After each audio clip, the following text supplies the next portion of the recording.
नमस्कार, मी अश्विन बापट. जनता बँक प्रस्तुत माझा कट्ट्यावर आपल्या सगळ्यांचं मनापासून स्वागत आहे. असं म्हणतात की संगीतामध्ये एक वेगळी शक्ती, वेगळी जादू असते जी आपल्याला नेहमीच चैतन्य देते, प्रेरणा देते, ऊर्जा देते. आणि या संगीतातल्या अनेक जादूगारांनी खरं म्हणजे आतापर्यंत आपली मनं जिंकलेली आहेत. आणि असाच एक संगीताचा जादूगार आपल्या सोबत आहे. त्यांना आपलं वेगळी ओळख सांगायची म्हणजे मालिकेची टायटल सॉंग्स असतील, जिंगल्स असतील, भावगीतं असतील किंवा मिले सूर मेरा तुम्हारा सारखं बहुभाषिक गीत असेल, या सगळीकडे त्यांनी संचार केलेला आहे. आणि सप्तसूर माझे म्हणत तुमचं आमचं सगळ्यांचं हृदय जिंकलंय. आणि नुकतंच त्यांनी वयाची 75 देखील पूर्ण केली आहे. ज्येष्ठ संगीतकार अशोक पत्की सर आपल्यासोबत आहेत.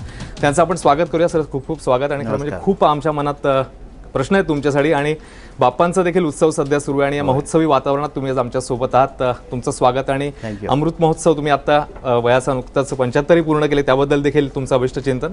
सुरुवात करूया राजीव सरांपासून. खरं तर असं आहे की अशोक पत्की म्हणजे अशोक पत्कींना सगळी इंडस्ट्री जी ओळखते ती पत्की काका म्हणून ओळखते. त्यामुळे आपल्यासाठी सुद्धा ते महाराष्ट्राचेच आता पत्की काका. बरोबर, चालेल चालेल. म्हणजे आमचं पुतणेपद तुम्ही ऍक्सेप्ट केलेलं आहे. नक्की.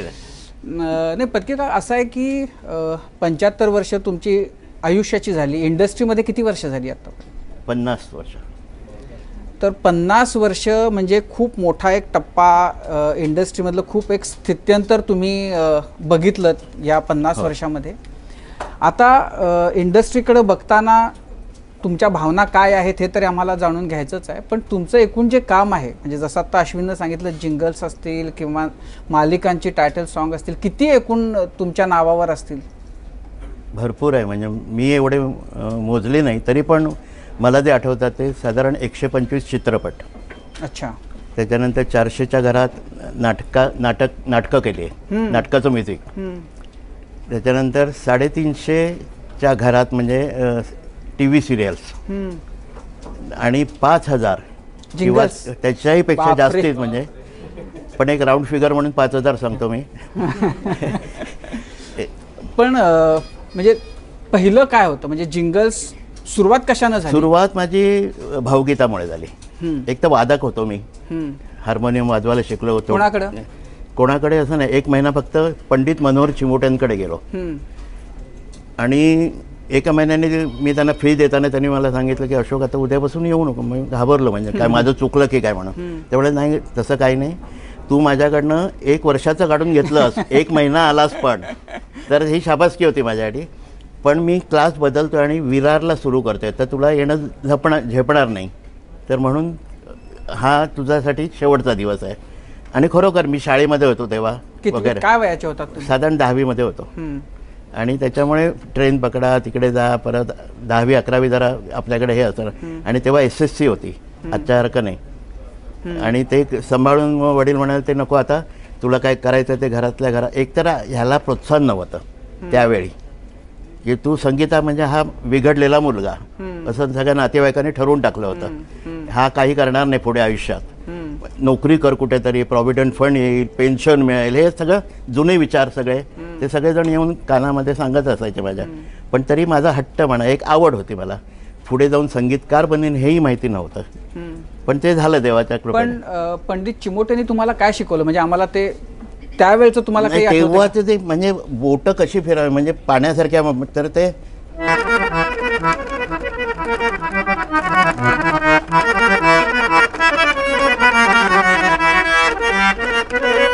हे जे कुडकुड चालतं म्हणजे पाण्यासारखे बोट, तर ते त्याला म्हणतात. तर ते मला आणि आज सुद्धा म्हणजे मी जेव्हा शिकवतो किंवा देवकीला आठवण करते, म्हणजे हे चिमोटे स्टाईल किंवा. पण तुमची जेव्हा वादक म्हणून करिअरची सुरुवात झाली त्याच्यानंतर तुम्ही स्वतंत्रपणानं केलेलं काय होतं? नाही म्हणजे सुमनताईंकडे एक पेटीवाला पाहिजे होता, म्हणजे ह्याला पेटी म्हणतो आम्ही, इंग्लिशमध्ये हार्मोनियम म्हणतो की नाही, तर पेटीवाला. तर मला तिकडे कोणीतरी सांगितलं अरे सुमनताईंना एक हार्मोनियमसाठी पाहिजे म्हणून, तू जाऊन ऑडिशन दे किंवा काय. भेटलो मी, वाजून आवडली त्यांना आणि त्यांच्या ग्रुपमध्ये सामील झालो. त्याच्यानंतर एक 6 महिना म्हणजे 69ची गोष्ट सांगतोय मी. आणि 6 महिन्यात तसं त्यांच्या नवऱ्याने सांगितलं अशोक मार्चमध्ये आपण वेस्ट इंडिजला चाललो आहे. म्हणजे देवदेवा छप्पर फाडून देतो तेव्हा त्याचा प्रत्यय झाला. आणि आम्ही वेस्ट इंडिजला 69ला गेलो मार्चमध्ये. आणि 3-3.5 महिने होतो म्हणजे तिकडे. आणि तेव्हा त्यांनी गाणी काढली होती, म्हणजे एक 25 गाणी हिंदी, 15 गाणी पंजाबी, गुजराती, कारण सगळ्या भाषेतली माणसं असणार, तर त्यांच्यासाठी गाणी आपल्याकडे तयार पाहिजे म्हणून त्याचं नोटेशन करणं हे करणं आम्ही दादरला एका ठिकाणी बसून करायचो. माझ्याबरोबर तो मयेकर म्हणून होता, अरविंद मयेकर सितारो, तो आमच्या ग्रुपमध्ये होता. त्यांनी मला नोटेशन शिकवलं कसं करायचं, कॉर्ड्स म्हणजे काय वगैरे. तर ते करता करता तो शरू बर्वे म्हणून सुमनताईंचा सेक्रेटरी, तो म्हणाला, अशोक तू पेटी चांगली वाजवतो, नोटेशन करतो, कॉर्ड्स काढतो, गुणगुणतो पण चांगलं मी बघितलं आहे, तू संगीतकार का बन? अरे म्हटलं काय बरं आहे ना. तर असं एवढं सोपं नसतं म्हटलं, त्याच्यासाठी तपश्चर्या लागते, माहिती लागते, राग यावे लागतात, हे ते सगळं. तर सुरुवात तर कर. आणि माझं नशीब चांगलं म्हणजे की अशोकजी परांजपे कवी तेव्हा ते तिकडून आले होते औरंगाबादहून, आणि त्यांनी गाणं बिणं दिलं मला, तू कर रे, महिन्यानी एक गाणं कर, कोणी विचारणार नाही तुला, म्हणजे घाई नाही किंवा परवाच पाहिजे म्हणून. तर माझ्याकडे आलं. बरं, माझी एक सवय, काही हातात मिळालं की ते चुळबुळ सुरू होते. तर मी म्हटलं, ते नाविकारे होतं त्याच्यामध्ये गाणं, केतकीच्या बनी होतं, एकदाचं यावेळेस, अशी 4 गाणी, आणि सगळ्यांना ऐकवली मी एक 15 दिवसामध्ये, 4ही झाली होती. सगळे खुश झाले. म्हणजे 4ही गाणी एकाच वेळेला आली होती? हो.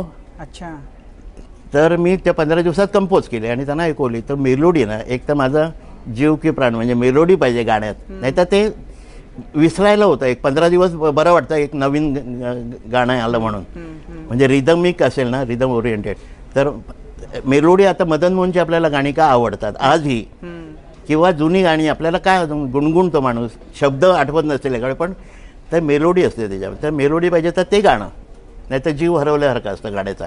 तर ते सगळ्यांना आवडले. ती सुमनताईंना ऐकवली. सुमनताई खुश. त्यांनी HMVला फोन केला, कामेरकर म्हणून होते, सुलभा देशपांडेचे वडील. तर त्यांना फोन केला की एक नवीन मुलगा आला आणि काय गाणी केली मला करायची, पण वेस्ट इंडिजला जाऊन येते आणि मग करूया. मग ते सगळं बाहेर येईपर्यंत 72 साल उजाटलं. 72 साली पहिली रेकॉर्ड. पहिलं केलेलं कुठलं होतं? पहिलं 4 मधली एक ऐकवतो.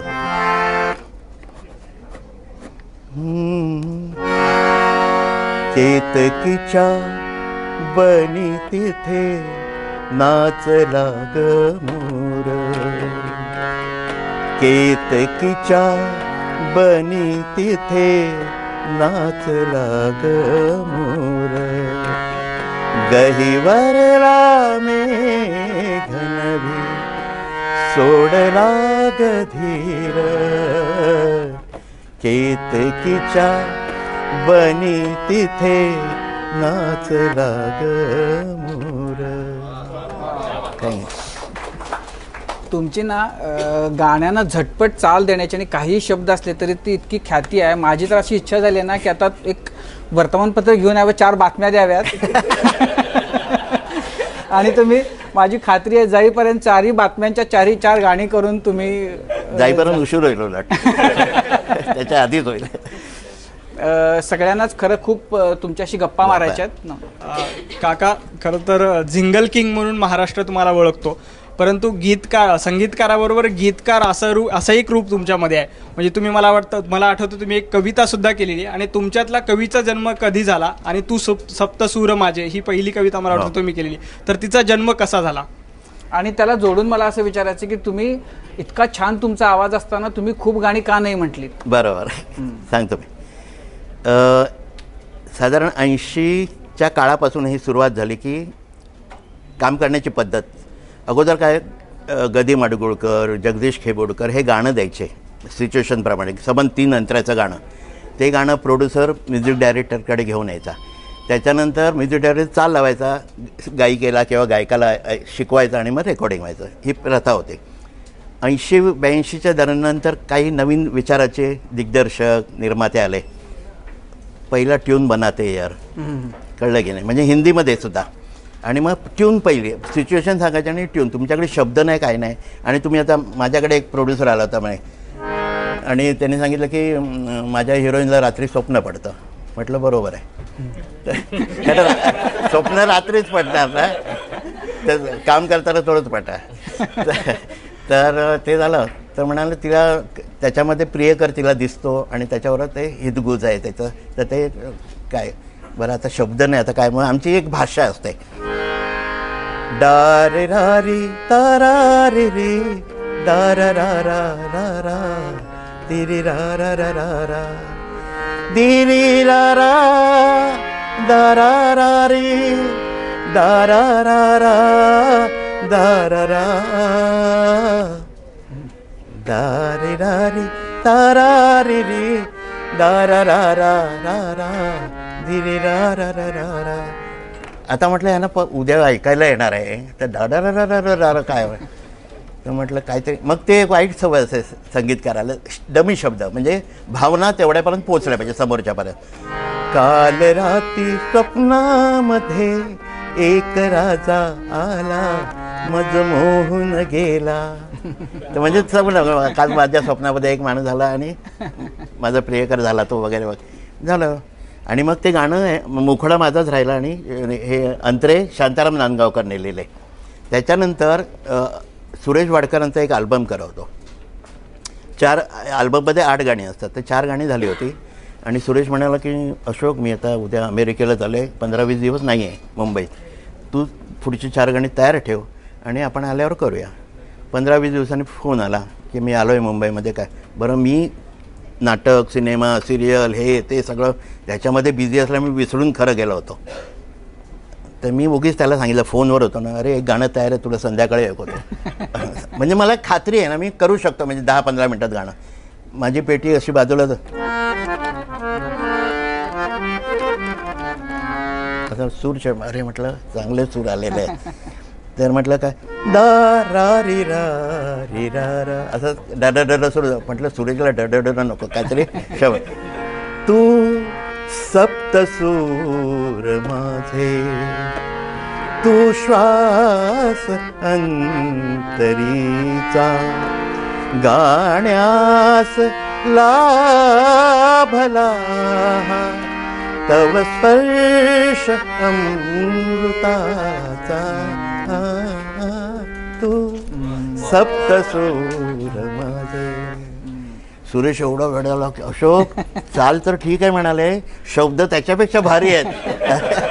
अरे म्हटलं डमी शब्द. नाही नाही, तू गाणं कंप्लीट कर. दोन्ही अंतरे तुले आणि कोणाला तरी दाखवा. दावणे साहेब आहेत नांदगावकर आहे की त्यांना गाणं बाबा. आणि त्यांनी नाही म्हटलं, नापास केलं तर आपण ते फाडून टाकूया. त्यांनी ओके म्हटलं. दवणे साहेबांनी म्हणाले एकच चूक आहे मोठी. म्हटलं काय? सप्तसूरचा सुदीर्घ पाहिजे. अशा तऱ्हेने कवी झालो मी. पण म्हणजे तुम्ही एक प्रकारे गीतकारांच्या मध्ये घुसखोरी केली, तुम्ही गायकांमध्ये का नाही घुसखोरी केली? का तुम्हाला गायकांनी कुणी असं म्हटलं नाही, अरे तुम्ही गाऊ शकता, गाच? नाही, सांगितलं मला. आशाबाईंनी पण सांगितलं होतं. सुरेश तर नेहमीच सांगतो, अरे तू जे गातोस ना किंवा त्या फिलिंगने टाकतो शब्द, ते येत नाही रे. ते तुम्ही का नाही केलं? नाही, मला स्वतःचा आवाज आवडत नाही. काय असतं म्हणजे जेव्हा हिरो हिरोईनसाठी स्क्रीन टेस्ट म्हणतात तसं, म्हणजे स्क्रीन बाकी छान दिसतो पण स्क्रीनवर कसा दिसणार, तर तसं असतं. तसं माझा आवाज माईकवर गेला की तो लुडबुडतो. म्हणजे पण टेक्निकली तर आता इतक्या गोष्टी आल्या तर ते आता आल्या ना, तेव्हा ना, तेव्हाच सांगा मी. तोपर्यंत 75 आली. काका तुमच्या जिंगल्स ऐकत ऐकतच आम्ही TV बघत आलोय. पण काय असते ती प्रोसेस? म्हणजे अगदी झेंडू बाम असो, तेल असो, आणि कुठलाही प्रोडक्ट असू द्या, पण त्याचं कॅची जी असते, म्हणजे सगळ्यांच्या एकदा पहिली जाहिरात की आपण ते गुणगुणायला लागतो, तर ती काय असते प्रोसेस आणि कसं म्हणजे कसं बनवलं जातं ते जिंगल? एक तर ह्याला होमवर्क नसतो की तुझ्याकडे कागद दिलाय 1-4 दिवसांनी 8 दिवसांनी करूया, असं काही हे नसतं. एक फोन येतो संध्याकाळी, अरे कल वो करना है, प्रॉडक्ट सांगतात हे असं. बरं, तेव्हा कसं आम्हाला त्या हिशोबाने म्युझिशियन बोलवायला लागायचे, कारण आतासारखं नाही. एक सिंथेसायझर आलं की त्याच्यात सगळे इन्स्ट्रुमेंट आले किंवा वगैरे, तेव्हा नव्हतं. अच्छा असं आहे का, मग सितारवाला लागेल, हे प्रॉडक्ट आहे का, मग त्याला रिदम बॉक्स लागेल किंवा वगैरे वगैरे. तर तो विचार करा, म्हणून ते फक्त प्रॉडक्टचं नाव सांगायचं आणि असं असं. म्हणजे काय, उद्या झेंडू बाम की जाहिरात करणी आहे काय म्हणायचे? हो, झेंडू बाम. हां, मग तुम्ही विचार करणार झेंडू बामला काय पाहिजे? म्हणजे लाईट म्युझिक, ढिंगटक टुंगटक ढिंगटक असं काहीतरी त्याचं असावं म्हणून. मग ह्याला काय लागेल, एक तबला साथीला ठेवूया, रिदम किंवा कोंगो बोंगो असं ठेवूया, स्पॅनिश लागेल, म्हणजे ह्याला सितार लागणार नाही. आता पण असं म्हणजे हे काय मला कळलं नाही, झेंडू बाम आहे म्हटल्यानंतर सितार नको असं का? नाही, जात नाही ते ना, घराणं वेगळं पडतं.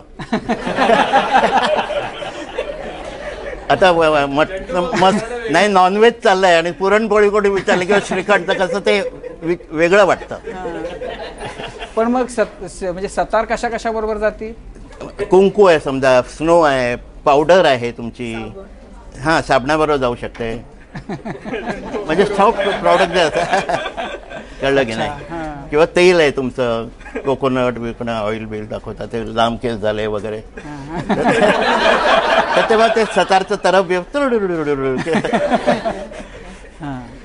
तर असा तो प्रकार असतो. तर तिकडे गेल्यावर मग काय होतं, एक जण कोणतरी त्यांचा माणूस येतो, म्हणजे प्रोड्युसरने येत नाही किंवा क्लायंट एजन्सीवाले एक कोणतरी, आणि तो हातात कागद देतो. मग त्याच्यावर लिहिलेलं ड्युरेशन किती आहे, 10 सेकंद आहे, 20 एवढंच असतं त्यात, 10, 20, 30 आणि 1 मिनिट.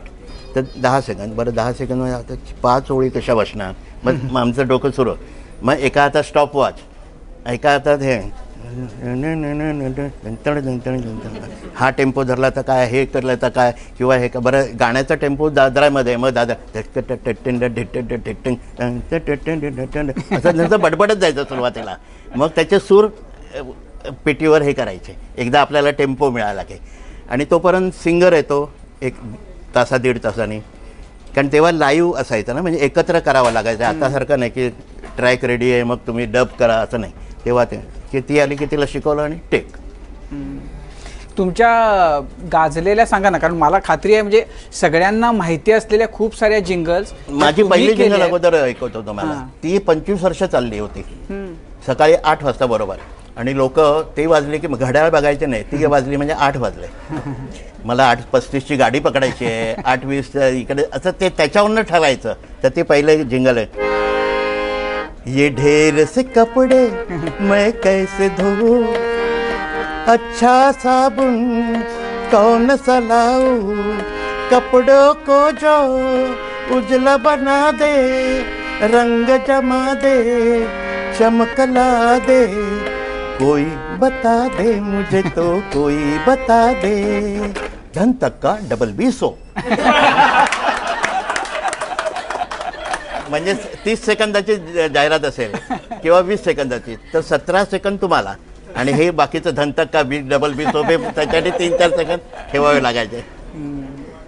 ही म्हणजे अशा असंख्य आहेत. आता ही माझी खात्री आहे की हे आहे ना, तर झंडूबाम आहे, धारा धारा शुद्ध धारा आहे. धाराला किती वर्ष झाली? झाली तरी 30-35 झाली. हो, होय. ती ऐकवा ना. धारा धारा शुद्ध धारा, धारा धारा शुद्ध धारा, असली तेल धारा, घर घर का है प्यारा, थोड़े से पैसों में हो जाता है गुजारा, धारा धारा शुद्ध धारा, धारा धारा शुद्ध धारा. मला आवडली तुम्ही विचारा, तर ते साक्षरतेवर एक आले होते का पूरब, म्हणजे ते असं. आणि त्याचा किस्सा मला वाटतं त्याचा किस्सा पण आहे बहुतेक, काहीतरी तुम्ही अर्ध्या तासात ती बसवली होती असं काहीतरी ऐकलं आम्ही. 15 मिनिटं. हा करेक्ट. ते जरा किस्साही सांगा आणि ती ऐकवा आम्हाला नक्की. एव्ही बनायचे तेव्हा, वेस्टर्न आउटडोअरला एव्ही चालायचं, आणि सकाळपासून आम्ही होतो. सुरेश वाडकर होते त्याच्यात, गाणी बिणी पण होते एव्हीमध्ये ते, आणि कविता कृष्णमूर्ती दोघंही होते. आणि 9:30 वाजले आणि आता शेवटचा पीस झाला, छोटासा होता तो, की आपण निघूया रे. सुरेश म्हणाला मी तुझ्यासाठी थांबतो, माझ्याच गाडीतून चल वगैरे, ते नेहमी ते आपल्या गोष्टी होतात तसं. ते झालं. तेवढ्यात पियुष पांडे आला, अशोक कल सुबह प्रेजेंटेशन है, अभी क्या बिच आहे. अरे म्हटलं वाजवी किती काय किती, तर मेरे को मालूम नाही, कल सुबह प्रेजेंटेशन आहे, आता झालं पाहिजे. म्हटलं कोण गाणार, कोई भी चले, सुरेश चलेगा, ये दोनों गाएंगे तर दोनों चलेगा वर. तर त्यांना विचारलं, तर त्यांनी विचारलं कोण करणार आहे कंपोज, ते म्हणा अशोक. हां मग चालेल, कारण चालायची खात्री होती की 15-20 मिनिटात तयार असणार. ते झालं. मी म्हटलं 1-5 मिनटं मी जरा जाऊन येतो.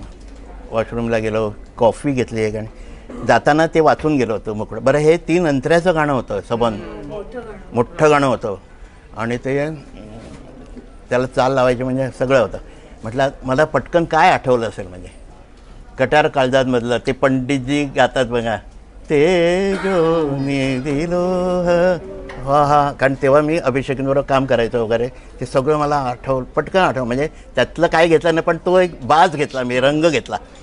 आणि आलो कविताला, म्हटलं सुरेश सर क्या हो गया, म्हटलं बरं हार्मोनियमला हात पण लावला, पण एक मनात तयार झाले होते.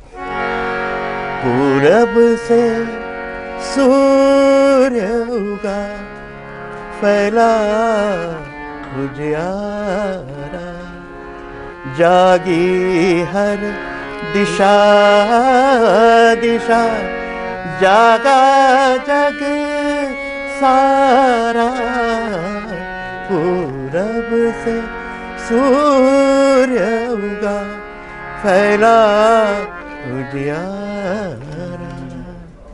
त्याच्यानंतर 8 वर्ष गेली. आम्हाला पियुष पांडेने ओके सांगितलं नाही, ओके सांगितलं. 8 वर्षाने त्यालाच वाटलं हे ह्याचा मुखडा घेऊया आणि आपण जिंगल करूया.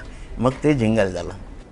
जिंगल आणि याच्याबद्दल सांगतो, तुमचं कुठलं गाणं 15 मिनिटात, कुठलं गाणं 20 मिनिटात, हे इन्स्टंट नूडल्ससारखं तुम्हाला सुचतं कसं काय? म्हणजे होतं बाबा, मला माहिती नाही हे, पण हे जिंगलमुळे होतं. मी सांगतो, कारण तिकडे तुमच्या हातात पडल्याबरोबर ते तयार असं, आता एका तासाने हे होणार, एका तासाने हे होणार, हे गणित असतं सगळं तिकडे रेकॉर्डिंगचं. तर त्याच्या आधी आपलं तयार पाहिजे. ही जी सवय लागली आहे डोक्याला म्हणा, अंगाला म्हणा, तर त्याच्यामुळे होतं. आणि मला वर्तमानपत्र जर समोर दिसलं, आता परवा हे काहीतरी शाळेत रोज जाताना बसला ॲक्सिडेंट होतो किंवा असं काहीतरी होतं. ते शाळेत रोज जाताना ॲक्सिडेंट होतो झालं असं काहीतरी बनतं. म्हणजे जसं आपण चाललो आणि देऊळ दिसलं की नमस्ते आपण पटकन कसं करतो, तसं एक काहीतरी असणार. पण असं असेल ना झालेलं की कधीतरी की नाहीच सुचलं लवकर, खूप वेळ नाही बसलो. सुचतं, कारण त्याला वेळ लागत, आवडायला पाहिजे मला स्वतःला की हे ओके. आता त्याच्यात पण 3 प्रकार आहे परत ओके मध्ये.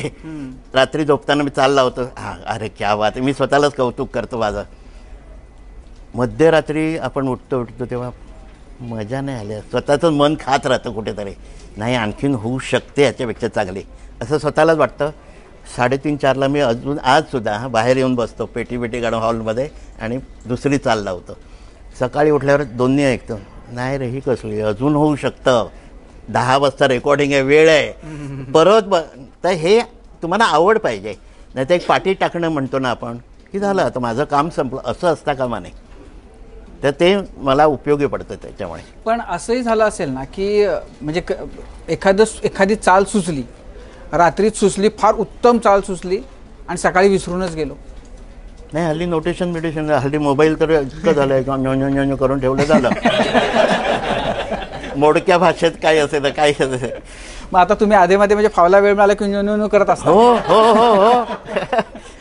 पण असंही होत असेल ना की एखादी चाल आपल्याला खूप आवडली आहे आणि ज्याला ती आवडायला पाहिजे ती तितकी आवडत नाही आहे, किंवा एखादी चाल आपल्याला आवडली नाही आहे पण समोरच्याला खूप आवडली आणि मग त्याला देऊन टाकली आणि ती खूप हिट झाली, म्हणजे तुमचा अंदाज चुकला, अशाही गोष्टी झाल्या असतील ना? जास्ती नाही झाल्या, 1-2दा झाल्या, पण मला आवडलेली चाल समोरच्याला आवडतेच हे मी बघितलेलं आहे. कारण मी पुष्कळ विचार करतो त्याच्यावर की बाबा हे असं आहे, मग हे का नको, हे नको, स्वतःच आपण हे करत राहायचं आणि मग जे ऐकवत होते. आता मिलेसूरच्या वेळी फक्त झालं होतं, त्याची 3 चाली बनवल्या होत्या. रात्री मला लिहून दिलं फोनवर शब्द आणि मला इसके 2-3 ट्यून बना के लाना, कल फायनल करेंगे. मीटिंग होती अशी. म्हटलं ठीक आहे, मग या रागात त्या रागात गेला. भीम पॅलेसमध्ये ऐकवली तर अच्छा आहे, 2-3 अच्छा आहे असं एवढंच बोलले. दुसरी ऐकवली यमन का काय होते ते, हां ये जरा अच्छा लग रहा है. आणि जेव्हा मिलेसूर म्हणजे आता जे वाचते ते सगळं हा एकदम, तेव्हा आपलं. पण तुम्हाला त्या आठवत आहेत का चाली? आधीच्या 2 चाली आठवत आहेत? नाही आता नाही आठवत. अशा बनवू शकतात ना अजूनही, पण आत्ता नाही, खरंच नाही आठवत. म्हणजे काका मिलेस हो.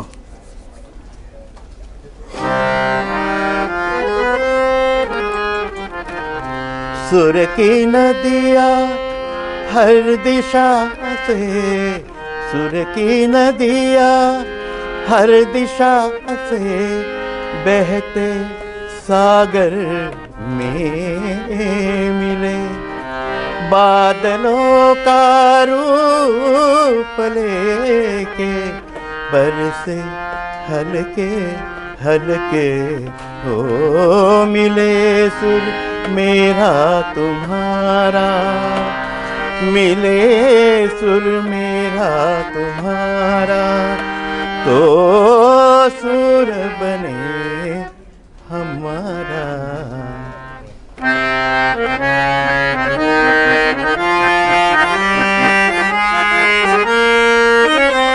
मिले तो सुर बने हमारा, मिले सुर मेरा तुम्हारा, तो सुर बने हमारा, तो सुर बने हमारा।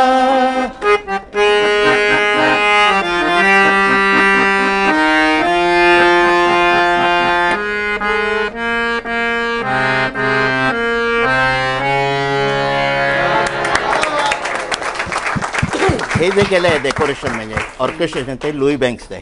तर त्याने असं घेऊन गेलं. आम्ही सगळे तुकडे गेले होते म्हणजे मिलेसूरचे, तामिळ, तेलुगू, कन्नड, मद्रासी जेवढे काय आहे ते.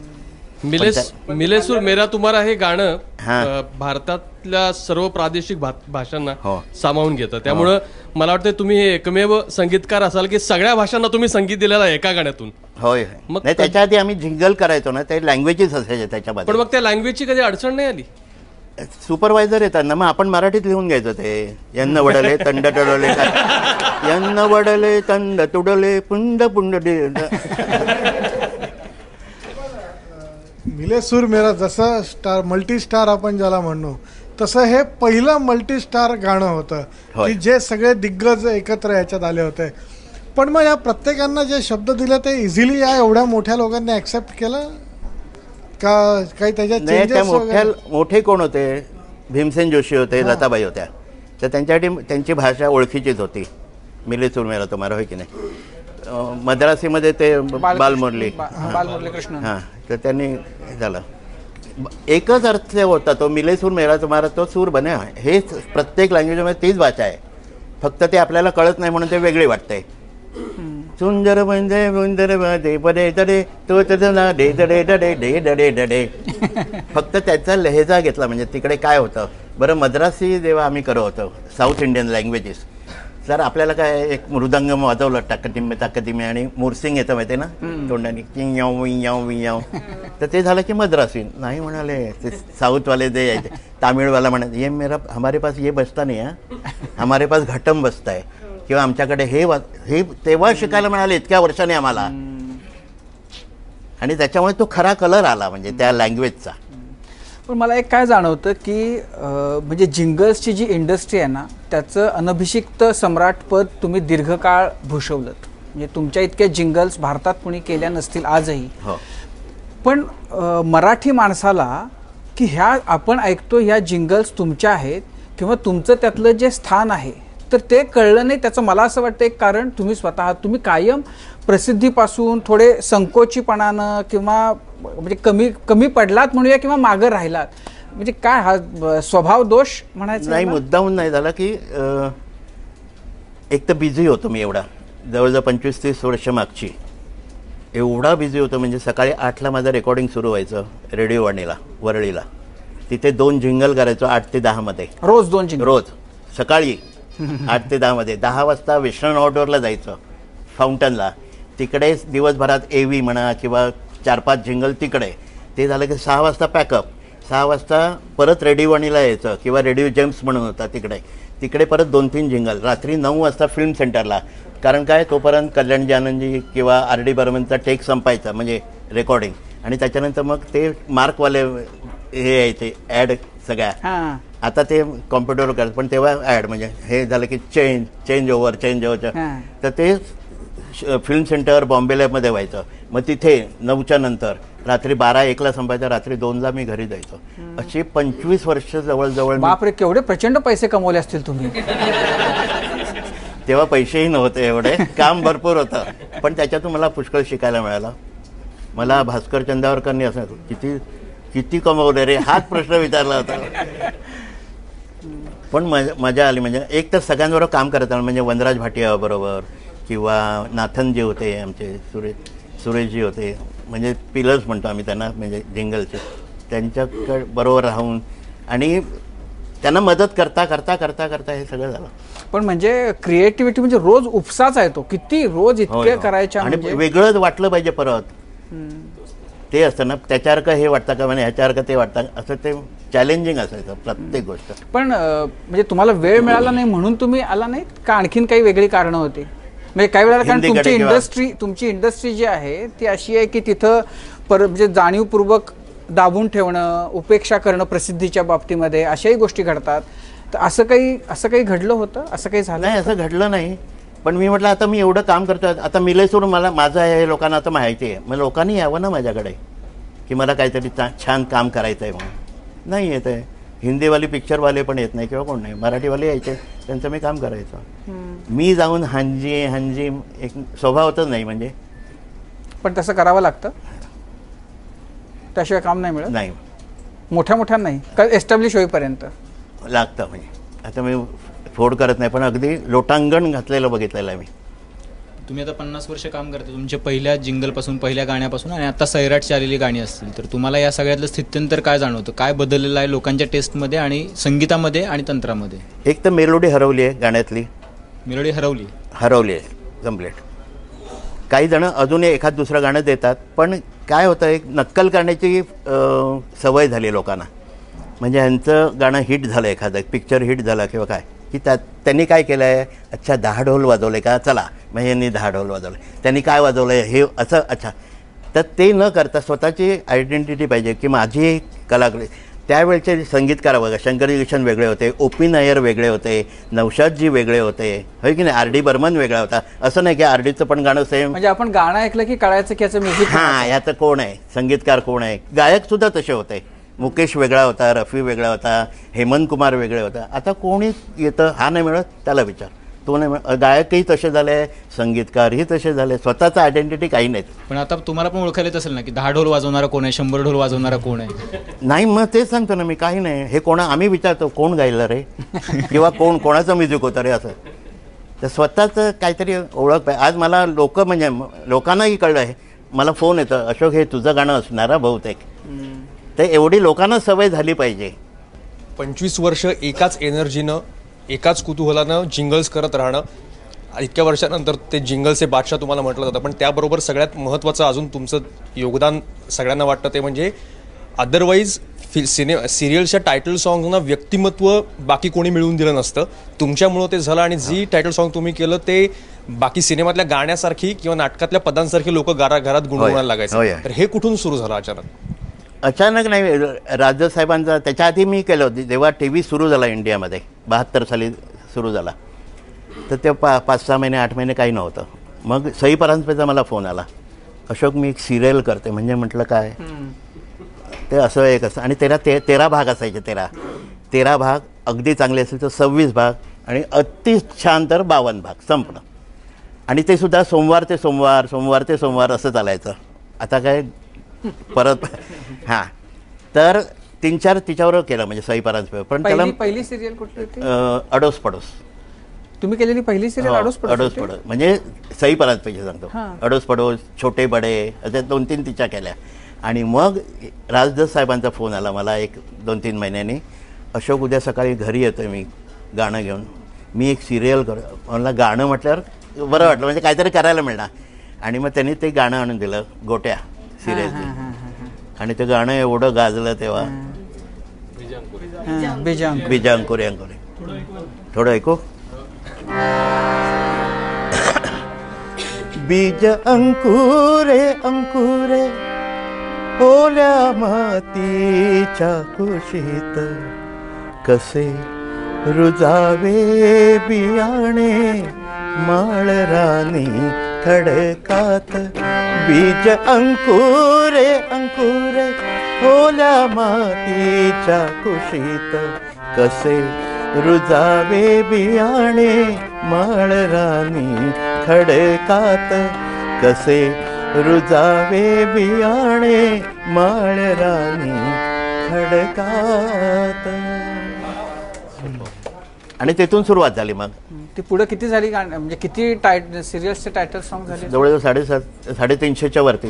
तुमच्याकडं आहे का त्यांची नोंद? काही 50-60 असतील बहुतेक जास्तीत जास्त. मग बाकीचे हार्ड डिस्कवर असेल, कुठेतरी असेल म्हणा, जाणार नाही. पण काय फॉर्मॅट बदलत चाललाय आता.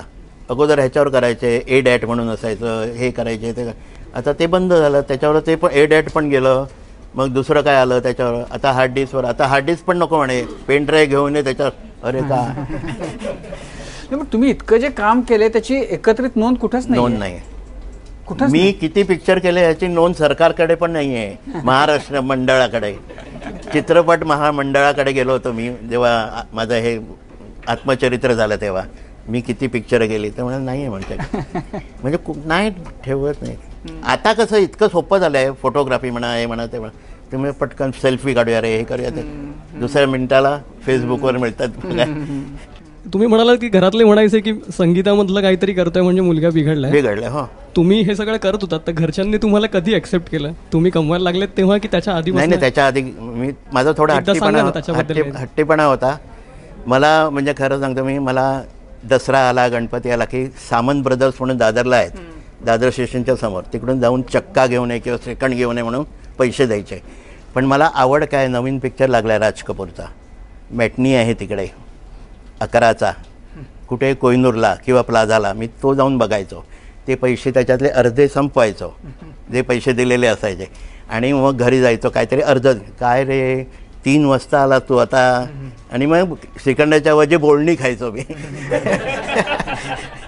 तर असं म्हणजे ती आवड होती, त्याच्यामुळे मी घडत गेलो, सगळं झालं. बरं, मागाहून मला लोक चांगली मिळाली. म्हणजे शामराव कांबळे एक चांगले अरेंजर, जे लक्ष्मीकांत पेरेलालकडे, बाबूजींकडे, नंतर रोशनजीकडे, जयदेवजींकडे चांगले मोठे अरेंजर, तर त्यांच्याकडनं मला पुष्कळ शिकायला मिळालं. म्हणजे तुम्हाला साथसुद्धा लोकांची चांगली लागते, कळलं की नाही. त्याच्यानंतर अभिषेकी बुवा मिळाले, त्यांच्या बाजूला बसून सगळं बघायला मिळालं. म्हणजे मत्स्यगंधेपासून कट्यार काळजात घुसली, मीरा मधुरा, ययाती देवयानी, लेकुरे उदंड झाली, ते तू तर चाफीकडे, असं शेवटचं त्यांचं नाटक होतं. तर हे सगळं प्रवास म्हणजे काय खायची गोष्ट नाही, म्हणजे इतकं शिकायला मिळालं मला त्यांच्यावर. त्याच्यानंतर सुमनताईंनी मला चान्स दिला की बाबा चल संगीतकार म्हणून तू सुरू कर. मग ते दशरथ पुजारांची गाणी मला अरेंज करायला द्यायचे.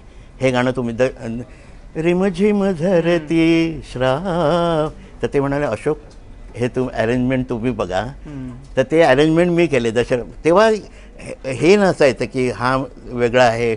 आता जरा पण म्युझिक डायरेक्टर आणि अरेंजर यांच्यामध्ये काय फरक असतो? फरक म्हणजे मधलं जे म्युझिक असतं किंवा गाण्याला सजवणं, तर ते अरेंजरचं काम आहे. अच्छा. फक्त आणि गाण्याला चाल लावणं हे संगीतकाराचं काम. मग अशी म्हटलं ना, हे लुई बँकचा सगळं. पण म्हणजे एखाद्या संगीतकाराला स्वतःला काही वाजवता येत नसलं तरी सुद्धा तो चाल लावून स्वतःला संगीतकार म्हणून मिरवून घेऊ शकतो. अशी कामं केली. माचीस घ्यायचा, तो सिगरेट ओढायचा, हातामध्ये नेहमी माचीसचा बॉक्स, त्याच्या तो गाणं ऐकवायचा प्रोड्युसरला, कळलं की नाही. त्याला पेटी वाजवता येत नव्हती, त्याला काय धड घालता येत नव्हतं, पण तर त्याचा आणि काही संबंध नाही. आजही पुष्कळ जण आहेत त्यांना नीट वाजवता येत नाही, पण संगीतकार आहेत. इतक्या लोकांसोबत काम केलं. आता तुमच्याकडे पण अनेक लोक शिकून पुढे गेली ज्या संगीतकार म्हणून आहेत इंडस्ट्रीमध्ये. तर तुमचा वारसा तुम्हाला कोणाच्यात दिसतो? ही 3-4 नावं आहेत जी मराठी इंडस्ट्रीला किंवा हिंदीमध्ये खूप चांगलं काम नाही काय करतायत. म्हणजे माझ्या हाताखालून पुष्कळशे चांगले चांगले लोक गेले. पहिलं म्हणजे सांगेन अजित कडकडे, सजल नयने नितधारभर असं ते, हे त्यांना गाणं दिलं आणि तेव्हा लोक त्याला ओळखायला लागले. म्हणजे माझ्यामुळे नाही, पण सांगतो मी. त्याच्यानंतर शंकर महादेवन, दुर्गा जसराज माझ्याकडे घेऊन आले. एक लडका बहुत अच्छा गाता है घेऊन. म्हटलं आण ग कधीतरी शनिवार रविवारी. तेव्हा नाही ना, माझ्या बाजूला बसलं. म्हणजे मी माहीमला राहतो आणि ती राजा राणी म्हणजे शिवाजी पार. तर मी 10व्या मिनिटाला येते आणि आली, आणि त्यांनी जे ऐकवलं ते शंकर महादेवन, मद्रासी विद्रासी हे ते सगळं. आणि मी तेव्हा कमांडर म्हणून एक सिरियल आली होती अधिकारी ब्रदर्सची, तर त्याचं म्युझिक. आणि काही नाही, नुसतं कमांडर होतं. म्हटलं ह्याला काय चालू लावायचे, पण तो विचार चालला होता. आणि ते हे ज्यांनी गाऊन दाखवलं ना, वेगवेगळे ताना म्हणा, सरगम, तेव्हा मला वाटलं आपण काहीतरी याचा उपयोग करूया त्याला, आणि त्याला कल सुबह क्या करू म्हणून झालं. तेव्हा आज मुलांना पण सांगतो आपल्या. मी त्यांना नुसतं ऐकवायला गेलो होतो आणि त्यांनी पटकन दुसऱ्या दिवशी सकाळी बोलून माझं रेकॉर्डिंग केलं. काय कमांडरचं? कमांडर, हो. आणि त्याच्यामध्ये पम पम पम पम बँग बिंग टाकले, त्याला ताना बिना त्याला दिल्या होत्या, सरगम बिरगम हे सगळं कर, आणि काय गायला येतो. बरं, त्याच्यानंतर 1 वर्ष त्याला नुसतंच ताना गायला बोलवायचे. खरं सांग म्हणजे त्यांनी अशोक जी गाने के लिए कोई बुलाता ही नाही मेरे को, सिर्फ तान. म्हणजे तेव्हा तो एक पॅच आला होता बघा, कुठे फॅक्टरीला आग लागली, हिरो धावतोय, मागे एक आलाप चाललाय, कोणाची आई मेली की तो तिकडे आलाप चाललाय, त्याच्यासाठी फक्त बोलवतात म्हणे गाणं. त्याचं बदललं कुठे, ते ब्रेथलेस आलं आणि तिथून पहिला ब्रेक. त्याच्यानंतर आता स्वप्नील बांदोडकर, राधाई बावरी, ते हिट झालं आणि स्वप्नील झालं. ते गायकांपैकी झाले हे सगळे लोक. पण संगीतकारांपैकी तुमच्याकडनं तयार होऊन गेलेले अजय अतुल होते, 6.5 वर्ष माझ्यावर होते. तुम्ही अल्बम, कॅसेट, सीडी आणि या सगळ्या अख्ख्या प्रवासात न गेलात. आता जमाना अनप्लग्ड पर्यंत आलेला आहे, जुनी गाणी पुन्हा रिवायवल होत आहे त्यांचं. कसं वाटतंय जुन्या गाण्यांचं? नाही, मजा नाही त्याच्यात. ते काही वाटेल ते करतात, म्हणजे चांगल्या गाण्याची वाट लावतात असं म्हटलं पाहिजे. खरं म्हणजे काय मजा येत नाही त्याच्यात. तुम्हाला लाईव्ह कार्यक्रम कधी करावा असं वाटलं नाही? म्हणजे जसं इतर संगीतकार आणि इतर जण करतात. परवा आता केला मी षण्मुखानंदला 75चा. 40 म्युझिशियन होते, व्हायलिन सगळं असं, आणि सगळे प्रेमाने आले होते. जे माझ्या 40 वर्षात जे गायले, साधना सरगम, देवकी पंडित, वाडकर साहेब, स्वप्नील बांदोडकर आणि हे सगळे, वैशाली सामंत, सगळे म्हणजे मनापासून प्रेमाने अगदी आले होते सगळे. तिन्ही भागांपैकी तुम्ही कशात जास्त रमलात? म्हणजे जिंगल, सिनेमा की सिरियल? नाही, त्याच्यामध्ये आणखी नाटक पण आहे. नाटक आहे. कारण नाटकांना म्हणजे माझ्या मते तर तुम्ही जे नाटकांना संगीत दिलं त्याच्यामुळं एक पुढचं पाऊल पडलं मराठी नाटकातल्या गाण्यांच्या. नाही, ह्याचं पण मी यांना देईन, अभिषेकींना. लेकुरे उधण झाली त्याचाच भाग आहे तो. तिथून मी घेतलं, उचललं म्हणजे काय की तो पॅटर्न म्हणजे साऊंड ऑफ म्युझिक किंवा माय फेअर लेडी तेव्हा आलं होतं, आणि त्याच्यावरनं त्यांनी लेकुरे उधण झाली केलं होतं. म्हणजे म्युझिक ट्रॅक इकडे वाजणार आणि हिरो हिरोईन काम करता करता डायलॉग कधी बोलतात, कधी गाणं गातात असं ते कळणार. असं ते श्रीकांत मोगे आणि करायचे लेकुरेमध्ये. तर ते होतं. आता इथे मी आलो तर म्हटलं गाणारे कोण आहे? कोण नाही, प्रशांत आहे म्हणे. बरं, प्रशांत गाणं ऐकलं तर म्हणजे आहे, छान आहे, पण म्हणजे क्लासिकल गाणारा बिणारा नाही, तर त्याला काय शोभेल आता? तर म्हटलं त्याच पद्धतीचं आपण करूया, लेकुरे टाईप. म्हणून त्याला गेलं, आणि त्याच्यामुळे तो नेहमी बोलतो ना, तुमच्यामुळे माझं आयुष्य वाढलं वाढे, नाही तर मी नुसतं प्रोज हे राहिलो असतो. आणि खूप गोड गातो म्हणजे. हां, मला झिंगल जास्ती आवडतं किंवा जास्तीत जास्त टायटल. काका, नाटकाचा विषय निघाला. तुम्ही सुयोगच्या अनेक नाटकांना नव्याने चाली दिल्याचंही आम्ही ऐकलं, आणि अलीकडच्या काळात प्रशांत दामलेंसोबत मला वाटतं लग्नाची गोष्ट या गाण्यामध्ये शब्द तेच आहेत, पण सूर बदलल्यानंतर कसं त्या गाण्याचं रूपांतर होतं तेही आम्हाला ऐकायला आवडेल, आणि त्याचा किस्सा ऐकायला आवडेल. काय नाव होतं त्याचं? सांगा सुख म्हणजे नक्की काय? हां, नाही, त्याच्या आधी काय, ब्रह्मचारी. तर ते शिरोडकरचं आणि मीनाक्षी शिरोडकरचं ऐकलेलं होतं गाणं. यमुना जळी खेळू खेळत नैया का लाजता, यमुना जळी खेळू खेळ कन्हैया का लाजता. म्हणजे याचा का कुठे, लाजता कुठे असा होता. म्हणजे तो काळ तेव्हा लाजतच सगळं. आता मला हा काळ पण दाखवायचा होता. आता मुली असल्या तरी काय झालं, पण त्यांचं धारिष्ट बघा. यमुना जळी खेळू खेळ कन्हैया का लाजता, हो का लाजता. डायरेक्ट म्हणजे हे झालं. आता एका लग्नाच्या गोष्टीमध्ये खरं सांगा सुख म्हणजे नक्की काय असतं. हे शब्द जवळजवळ सारखेच होते दोन्ही गाण्याचे, पण सिच्युएशन वेगळी होती. त्याचं तेव्हा लग्न होतं प्रशांत दामले नाटकात. तेव्हा तो म्हणतो बायको आता मिळाली, आता ह्याच्यापेक्षा सुख ते काय, असं त्याला वाटतं म्हणजे तेव्हा. आणि तेव्हा ते हॅपी गाणं आहे. आणि काही दिवसांनी घरात आदळआपट सुरू होते, सासू सुनेचं पटत नाही वगैरे. तो कुठेतरी लहान मैदानात जातो आणि सॅड सॉंग गातो. तर दोन्ही थोडं थोडं.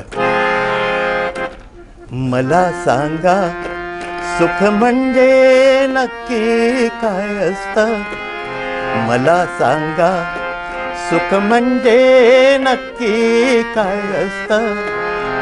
काय पुण्य असलं की ते घर बसल्या मिळतं.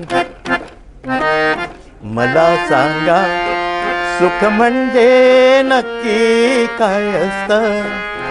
काय पुण्य असलं की ते घर बसल्या मिळतं. मला सांगा. आता सॅड. खरं सांगा सुख म्हणजे नक्की काय असतं. खरं सांगा सुख म्हणजे नक्की काय असतं. मिळालेलं वाटेस तोवर हातात काही नसतं. थँक्यू.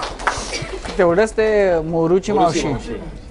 मोरूची मावशी म्हणजे म्हणजे विजय चव्हाण. विजय चव्हाण आणि टांगटिंग टिंगा आणि स्टेजवरचा हैदोस. म्हणजे त्याच्यामध्ये विजय चव्हाण आणि तुमचे चाली या दोन्ही सारखाच रोल प्ले करतात. कारण त्याचा आवाज जेव्हा ऐकला मी, म्हणजे संगीतकाराला आवाज ऐकावा लागतो. तुम्हाला तुमच्यासाठी चाल बनवायची म्हणजे मला कळलं पाहिजे तुमचं आवाका काय. तर तेव्हा ऐकलं तेव्हा बॉडी लँग्वेज द्यायला म्हणतो, असं डोलणं विणं असं तेच. तर म्हटलं ह्याला मस्तपैकी असं रिदमिक काहीतरी देऊया.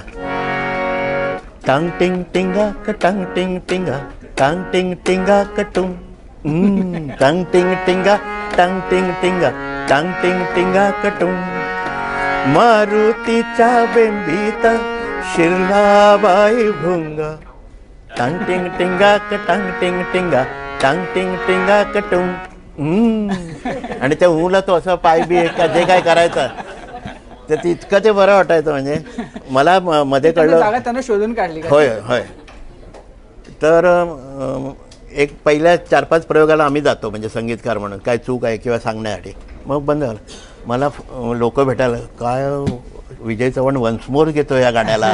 अरे म्हटलं विजय चव्हाण वन्समोर म्हणजे आवाज नसताना जरा कौतुक वाटतं ना. म्हणून मी बघायला गेलो शिवाजी मंदिराला. असं विंगेत जाऊन असं जाऊन उभा राहिलो. तर ते ह्याच्यासाठी मिळायचं, असं पाय जो उचलायचा किंवा त्या ह्याला तो पदर खोचायचा. पण गोड गोड म्हणजे सगळ्यांनी मेहनत करून केलेलं काम. तुम्हाला आतापर्यंत वाटलेलं सगळ्यात चॅलेंजिंग गाणं कुठलं होतं? ऐकायला आवडेल आम्हाला. तुम्ही सांगा आधी त्याचा किस्सा. माझा सगळ्यात चॅलेंजिंग गाणं तुमच्या आयुष्यातलं? माझंच गाणं आहे एक. म्हणजे हे कोकणीमध्ये होतं अगोदर. शंकर महादेवन गायला होता आणि ते स्वप्नीलने ऐकलं होतं. तर तो आला होता ऐकायला विकायला आणि त्यांनी सांगितलं माझ्याकडे आला, हे गाणं तुम्ही लिहायचं म्हणून. म्हणजे डबल कामगिरी झाली माझ्यासाठी. म्हटलं अरे मी काय कवी नाही, मग तर सप्तसूर कसं लिहिलं. म्हटलं होऊन जातं एखादं कधी. नाही नाही हे तुम्ही लिहा, 15 दिवस घ्या, महिना घ्या, पण तुम्हीच लिहायचं. अरे बापरे. म्हटलं बरं. तो गेला आणि मग म्हटलं डडडा डडा डडे रिडा डिडा डडे रिडी डडा डडा रिडा रिडा. म्हटलं एवढं म्हणजे 8 बारचं म्हटलं मुखडा एक ओळ झाली अशा रिडा रिडे अशा 2 ओळी, मग त्याचं क्रॉस लाईन आणि एवढं काय म्हणजे एवढं भांडार आणणार कुठे शब्द भांडार.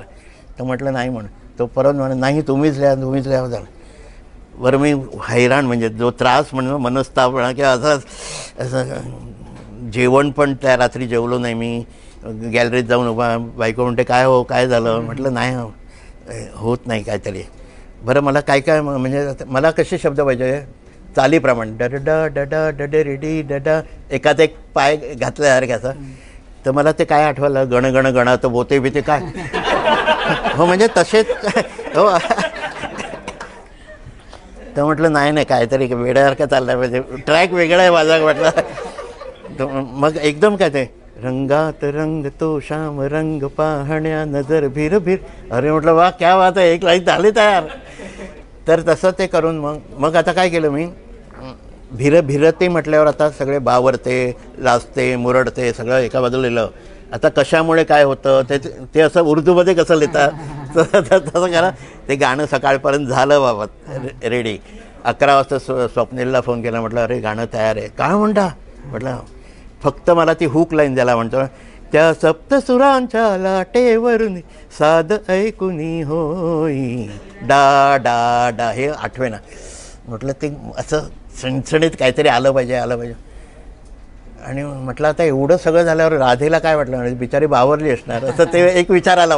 म्हण राधा ही बावरी असं ते गाणं तयार झालं. आता राधाई बावरीचा एक विषय तुम्ही बोललात, तर राधाई बावरीवरून एक कोकणीमध्ये नीलरंगी रंगले म्हणून ते आता पहिलं सुरुवातीला तेच म्हटलं मी शंकरने गायलेलं आहे. पण ते लिहिलंय कोणी? ते कोकणी ना श्रीधर कामत म्हणून तिकडे गोव्यातले. रंगात रंग तो श्याम रंग पाहण्या नजर भीर फिरते, ऐकून तान विसरून भान ही वाट कुणाची बघते. रंगात रंग तो श्याम रंग पाहण्या नजर भीर फिरते, ऐकून तान विसरून भान ही वाट कुणाची बघते. त्या सप्तसुरांच्या लाटेवरून साध ऐकुनी होई राधा ही बावरी हरीची, राधा ही बावरी, राधा ही बावरी हरीची, राधा ही बावरी.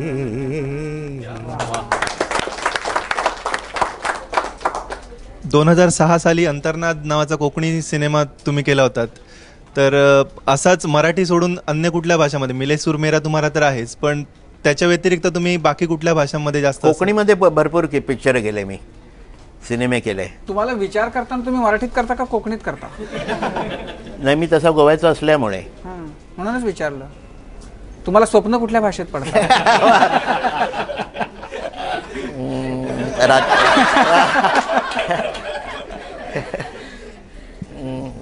कोकणीत पडतात तुम्ही सांगा. हो, कोकणी भाषा जास्ती आवडते मला. पण तुम्ही कोकणीतला ऐकवा ना मला काहीतरी. शब्द नाही आठवणार मला, म्हणून नाही तर ऐकलं असतं. बरं, आभाळ माया.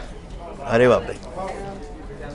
नाही, आभाळ माया आणि दुसरं म्हणजे मला माहिती नाही की आभाळ माया तुमचं आवडतं आहे का? हा, म्हणजे तुमचं खूप आवडतं एखादं मालिकेचं गाणं. थोडी सागर निळाई, थोडे शंख शिंपले, कधी चांदणे टिपूर तुझ्या डोळ्यात वाचले.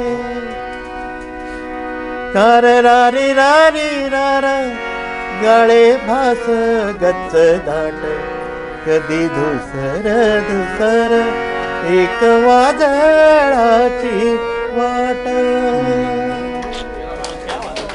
म्हणजे ना एक काळ असा होता की हे लागल्याशिवाय संध्याकाळ सुद्धा व्हायची नाही.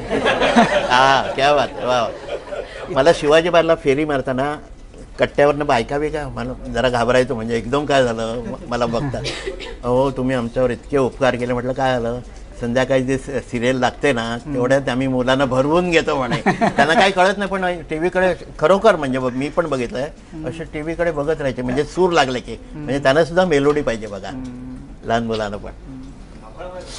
आभाळ माय. चला. जडतो तो जीव लागते ती आस, बुडतो तो सूर्य उरे तो आभास, घन निळा डोहा कोटी गूढ माया, आभाळ माया, आभाळ माया. आणि हे आभाळ माया लागलं की एक काळ होता बघा, रामायण किंवा महाभारत लागलं की ट्रॅफिक नाही रस्त्यावर, शांतता. तसं आभाळ मायाचं असं काही नाही, शांत. आणि प्रत्येक घरातून आभाळ माया ऐकू येतं. पण हिंदीमध्ये तुम्ही किती केलं? म्हणजे सिरियल भरपूर केला. अधिकारी ब्रदर्सच्या पुष्कळ केल्या, श्रीमान श्रीमती म्हणा, अभी तो मैं जवान हूं असं काहीतरी, मोहन जोशी म्हणा. सिरियल केल्या. पिक्चर नशिबात नव्हतं, 2 केली पण ते अर्धवट. भावगीतांचा तुम्ही सुरुवातीला उल्लेख केला होता की सुरुवात भावगीतांपासून झाली. भावगीत म्हटलं की मराठी माणसाच तरी कुठंतरी एक मनामध्ये वेगळं स्थान असतं. तर अशी किती भावगीतं वगैरे केली आणि एखादं भावगीत चांगलंसं जे तुम्हाला आवडतं ते? सजल नयन थोडंच ऐकवता म्हणजे भैरवी पण होईल.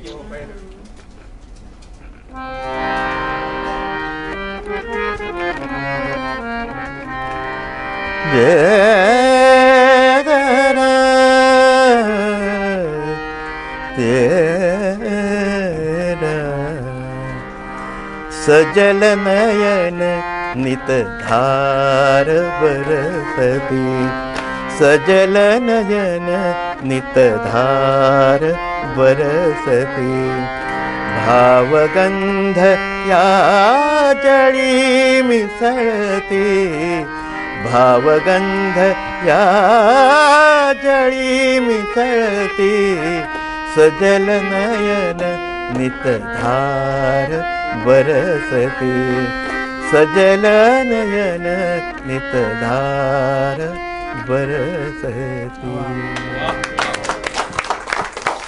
आता भैरवीला जरी आपण थांबलो असलो तरी तुमच्या पुढच्या स्वरप्रवासासाठी आम्ही तुम्हाला शुभेच्छा देतो आणि आज तुम्ही इकडे आलात आणि इतक्या दिलखुलासपणे आमच्याशी संवाद साधलात त्याबद्दल खूप खूप आभार आणि पुढच्या वाटचालीकरता शुभेच्छा. तेव्हा जनता बँक प्रस्तुत माझा कट्ट्यामध्ये आता इकडेच थांबतोय. ताज्या घडामोडींसाठी पाहत राहा ABP माझा.